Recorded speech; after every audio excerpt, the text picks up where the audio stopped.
space. We now have close to 90% of government services in the digital space.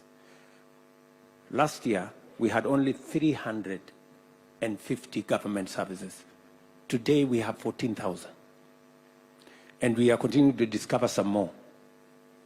In fact, when we started, we thought we had 10,000 government services. We discovered that there were more than 10,000 because of what my good brother there has said, data.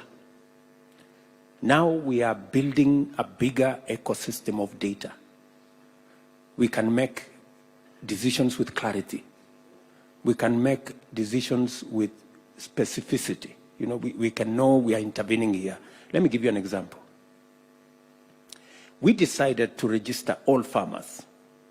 5,000 farmers of them we now have on our digital space. And we decided for the first time to distribute fertilizer using an e-voucher. The results are amazing. For the first time, we didn't have the kind of pilferage, theft, corruption that always accompany distribution of fertilizer. So we are already getting value for leveraging on technology. Let me also say that, you know, Konza and the Silicon Savannah is not a place. It is not at the river.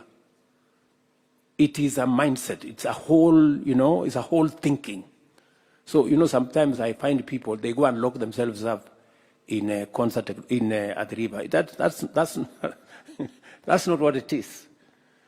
It is the whole ecosystem that we are building around technology. In fact, we just found partners to do the data centers, which will be in Naivasha. We are leveraging on the green energy to sell data centers as a green product from Kenya. It is the only place you will have green data, and we are going to make this available globally. So that whole space, I don't know, I think I have said too many things.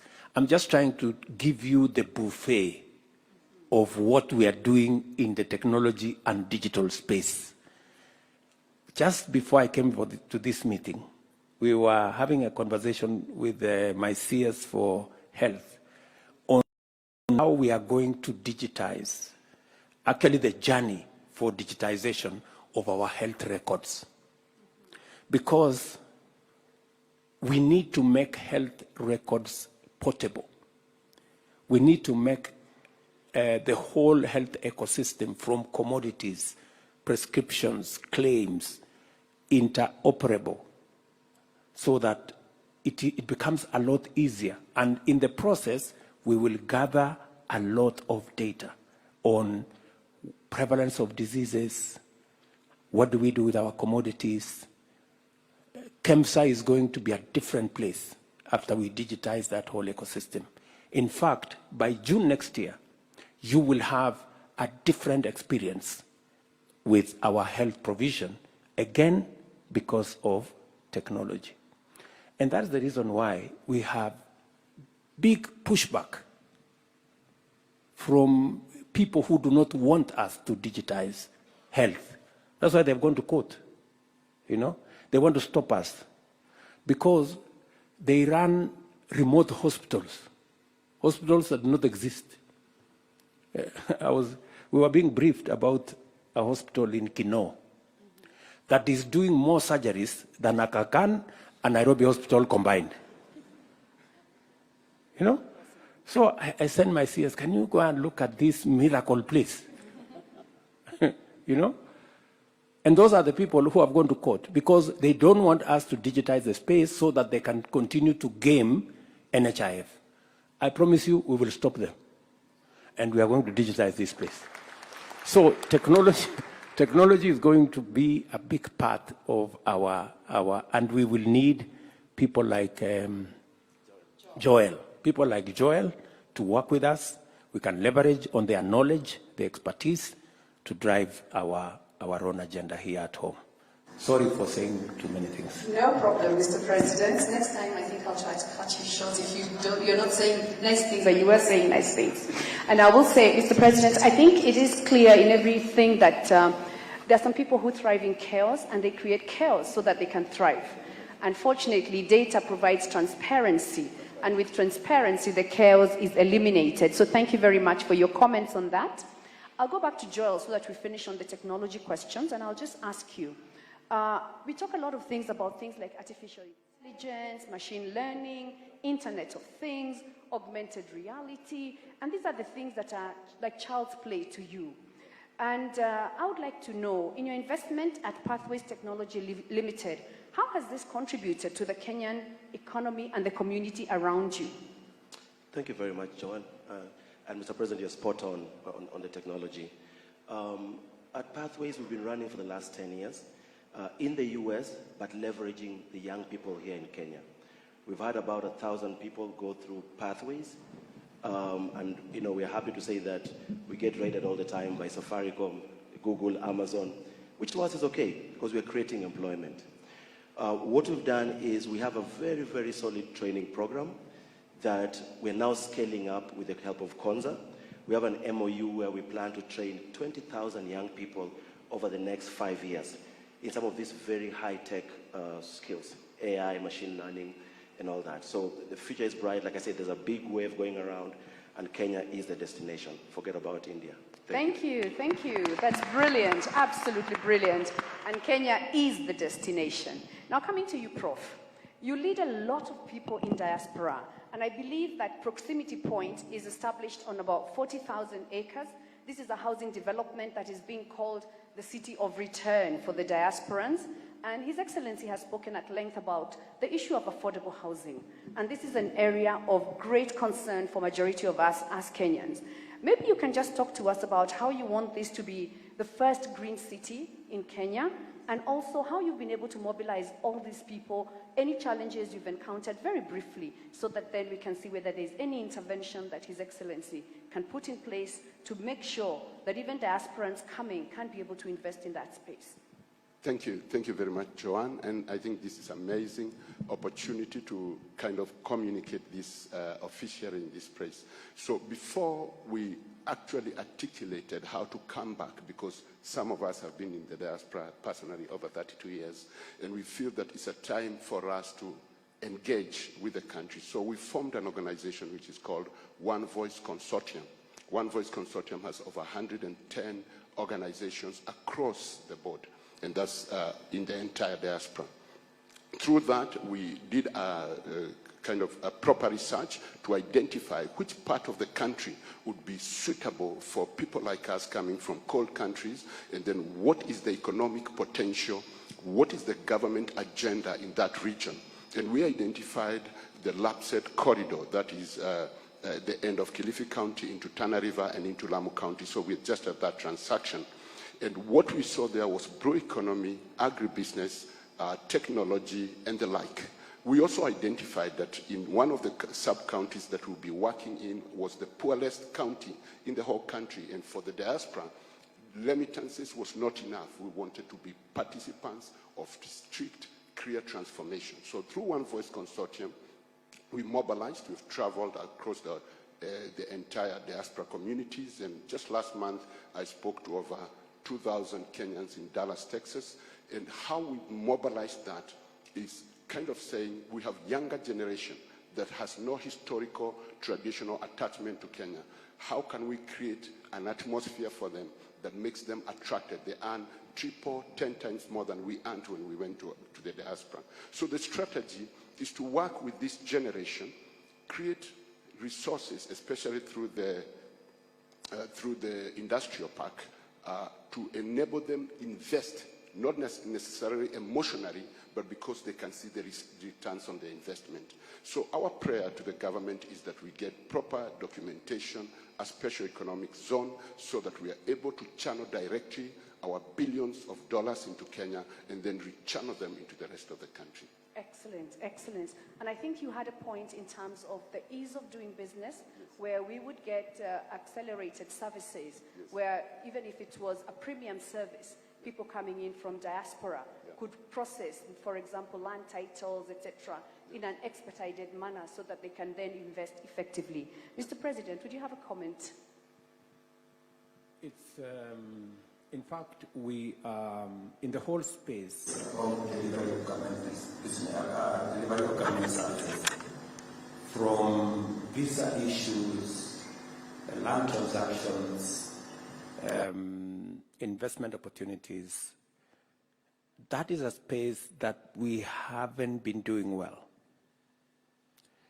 Our investment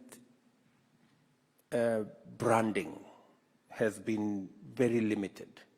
And in fact, one of the firm instructions I have given to CS Miano, and she knows what to do, and I have confidence in her ability to do it, is to make sure that the investment authority has clarity on how long it takes to do what, who does what, and what is the investment journey for any investor in Kenya, so that it is predictable, it is known, and it is public.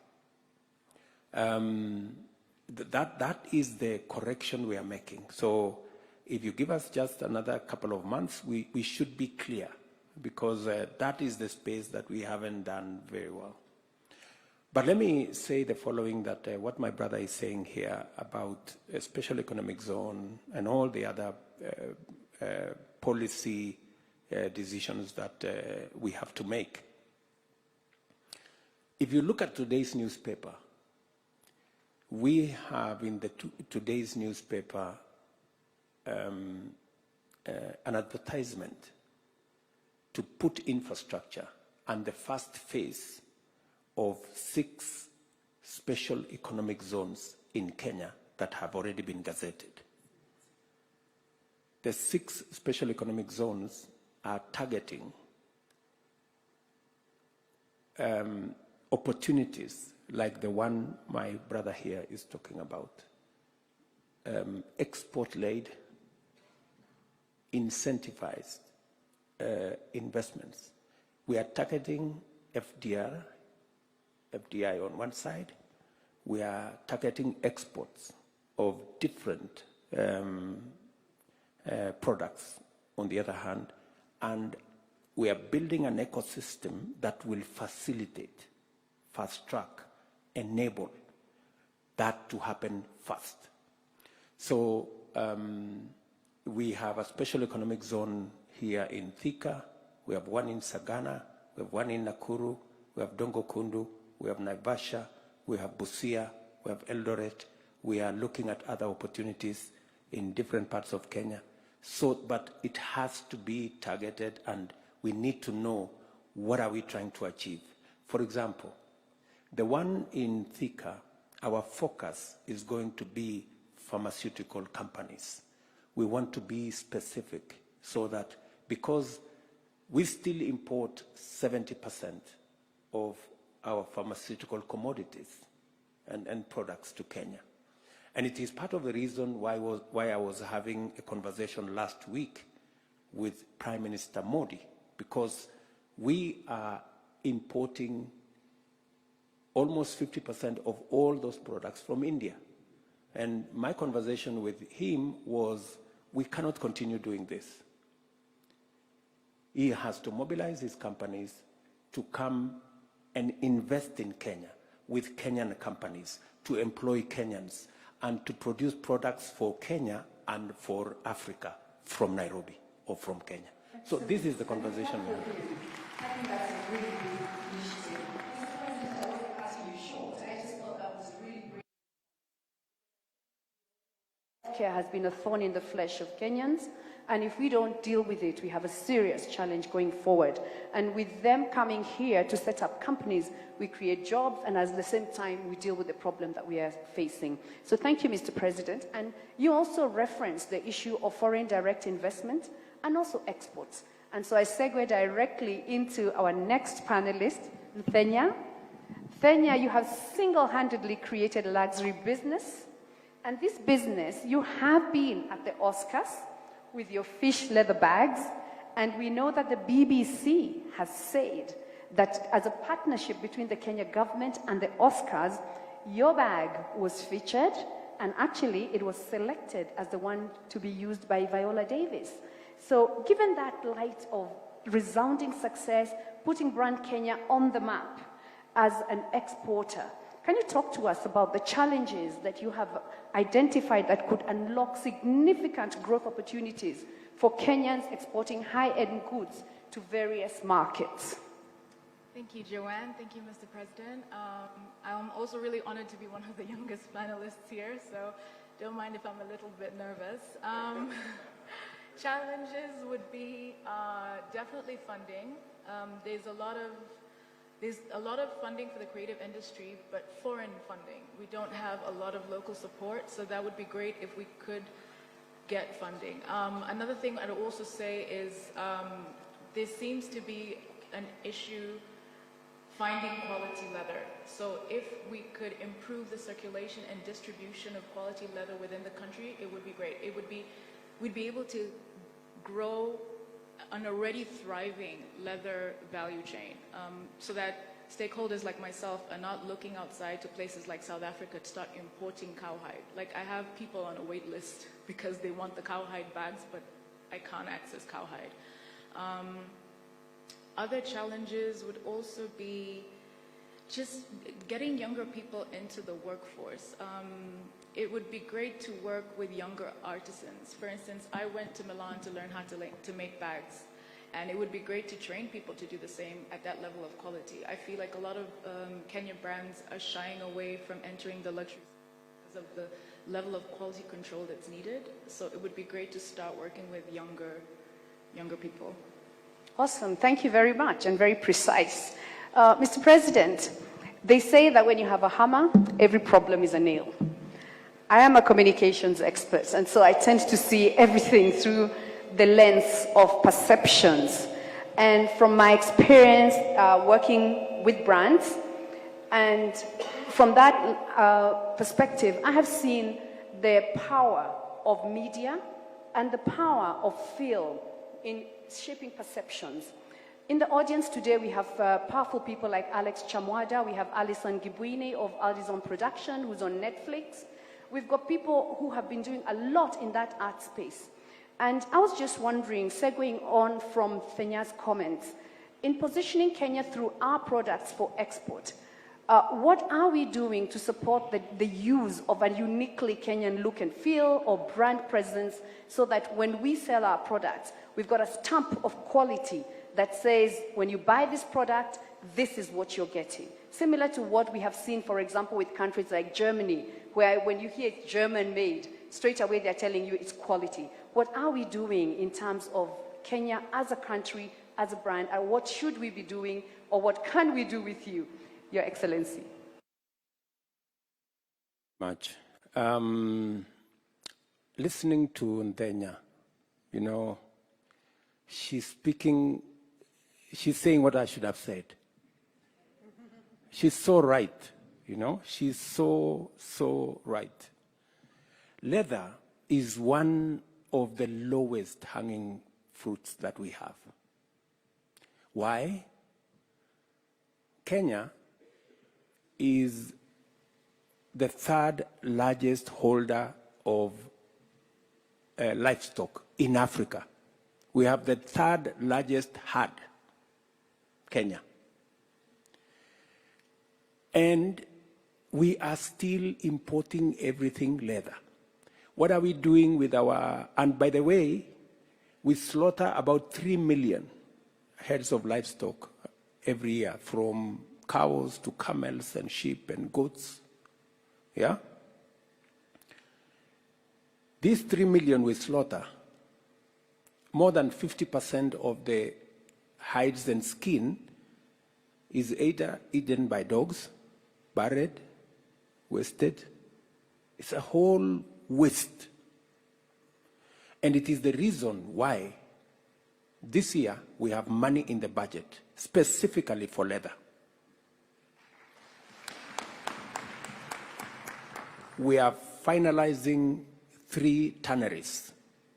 We're investing in completing 3 tanneries. One in Kenania here, another one in Narok, and one more place. It is the reason, and I say this with a lot of clarity, it is the reason why, again, today, our PS, Principal Secretary for Livestock, is in India. Because I had a conversation with Prime Minister Modi on their Leather Institute and Footwear Institute and how we can create a partnership.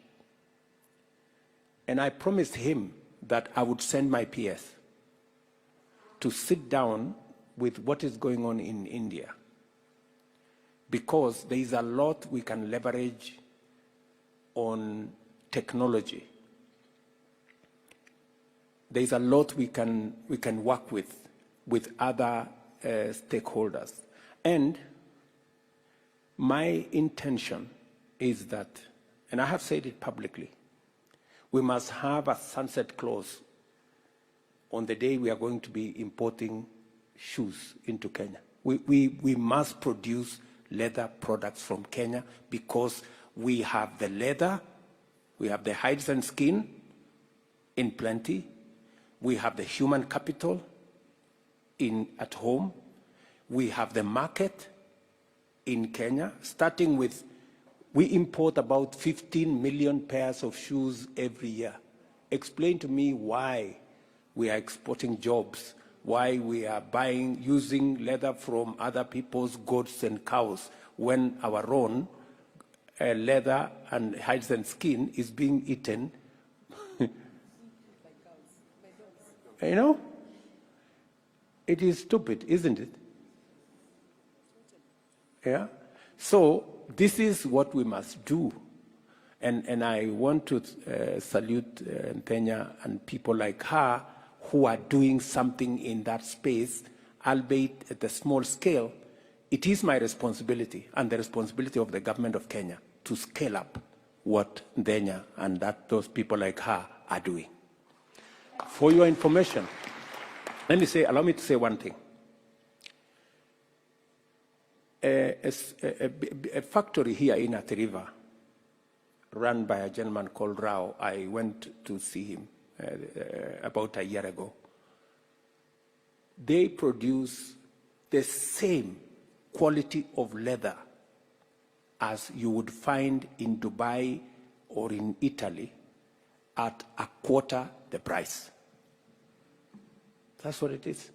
It cannot get better than that, would it? It cannot get better than that. So leather is one space. We are not only going to create jobs, we are not going to expand opportunities, but we are also going to create wealth. And we are going to supply our own markets. And that I am very determined in doing. And I was very happy to listen to you. Thank you. Thank you very much, Your Excellency. And then you can see you had no reason to be nervous. Thank you. Now, and I will ask that you speak from the notes that you have made so that you can tell us the main things you'd like to articulate in this conference so that we hear your point of view, and especially representing diasporans in general, not just yourself. Thank you. So, Mr. President, with the area of economic research, and I also speak, of course, representing the diaspora who sent me here, I think that one of the challenges that we have found, not just in our country here, but around the continent, is whether the inability or the lack of interest in making use of data for policy purposes. And that's cross-cutting from national government to local government. When in the work that we do, we found that middle income and developed countries, they're really focused on scientific research as a basis for policy. I think that is one of the areas that perhaps we could look at ways in which that can be a culture in our country. And I think with that, even in terms of, for example, we went to look at your target that you gave to the State Department for Diaspora Affairs. We actually found out that the remittances target is approximately 10% of GDP. And if we compare with other countries, that would be matching, for example, Lesotho, which has about 20% remittance as a share of GDP. So it's that kind of research that we are saying that perhaps we could push that as part of our culture in government, in the private sector, and everywhere in the country. Excellent, excellent. Mr. President, with that, I'm going to wrap up my moderation and hand over to you. And in closing, I want to say, ndege wa mabawa moja huruka pamoja. Birds of a feather flock together. And today we are flocking here to collectively raise the bar and collectively start a journey with your support, where the diaspora works closely with us here in Kenya to make sure that we improve on our economy. And as I close, a little tongue-in-cheek, perhaps, Mr. President, you're very articulate in expounding your policies, the way you see the future, and everything to do with any questions that you're asked. I will ask a question. Why is it that we are not getting that level of articulation trickling down to the bottom so that we get a more positive vibe across the country? Thank you very much, Mr. President.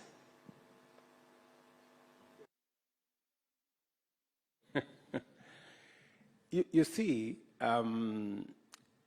it is also said that lies go around the world maybe twice before the truth are put on their shoes. And you know, we have a democracy, you know, which we celebrate. And Kenya is a great country, a great democracy. And because we are democratic, everybody speaks whatever they want. Everybody says even the untruths, you know, that fly all over the place. And that is good. It is up to us to put our story across. But it is up to us more than talking, doing. And I am very focused on making sure that we do what we have to do. You know, we will continue explaining. For example, I will have an occasion with the media, God willing, this Sunday. I want to explain to the people of Kenya, the whole space, where are we going, what are the challenges, what are the opportunities, how do we get to where we were going? Because I am very confident in the peoples of Kenya understanding and appreciating where we need to go. That's why I was elected. You know, I am very confident that we are going to change this country, and the bumps that we have, the challenges that we have. For example, the example I just gave here. I mean, people are fighting housing when the results are very clear.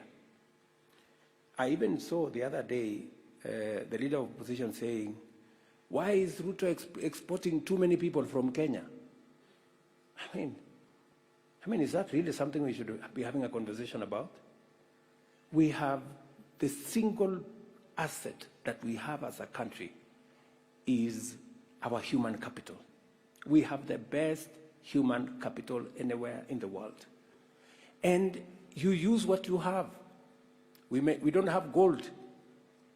We may not have big gold mines, but we have our human capital. How do we deploy it to use it as a resource to grow our economy? I have been intentional. I have been deliberate. I have given targets to Roslyn there. I have told Roslyn we must increase our remittances from $4 billion to $10 billion. Si nimekuambia PS? Yes. And it's not just going to come. It's going to come when we connect Kenyans with opportunities in Kenya and opportunities abroad. Yeah? We are concluding discussions with Saudi, for example, so that we stop sending domestic workers. We send skilled workers. We send professionals because there are huge opportunities. We're concluding, I had a conversation with Chancellor Scholz. They need 250,000 people to work. We are concluding the bilateral labor agreement with Germany. It is one KPI that I intend to conclude, so that again we can export labor, we can expand opportunities, we can connect Kenyans with opportunities globally. You guys in the diaspora have already demonstrated a great job that you have done investing in Kenya.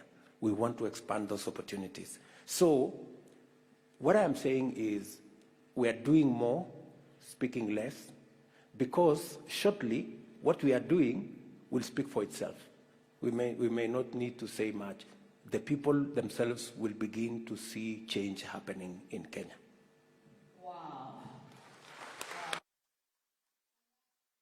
I want to really thank my amazing panelists for that really engaging and invigorating discussion. Mr. President, you've added great value to the panel, and I'm so delighted that you have joined us. And so we thank you very much and close this session so we can hand over back to the organizers. Thank you very much, Mr. President. I know I would have added more value by sitting here and engaging, maybe answering some questions from you guys. Unfortunately, I wouldn't have that moment because I have another assignment and I have a cabinet meeting immediately after this. But there will be many other leaders. There will be many other ministers and PSS and professionals working in this administration that will come and speak to you. And I will have another occasion, as I said, to engage with you as we all of us make our contribution towards making our country great. So to all of you, nimesema asante sana, mimi nawatakia heri, nawatakia baraka, and thank you very much for coming to share your ideas and your suggestions in this conference so that you can inform the policy position of the government of Kenya. We don't just see you as people who have come to invest. We also want to pick your mind on many other aspects on how best we can do this together as government and as members of the diaspora and as Kenyans in general. Asanteni sana.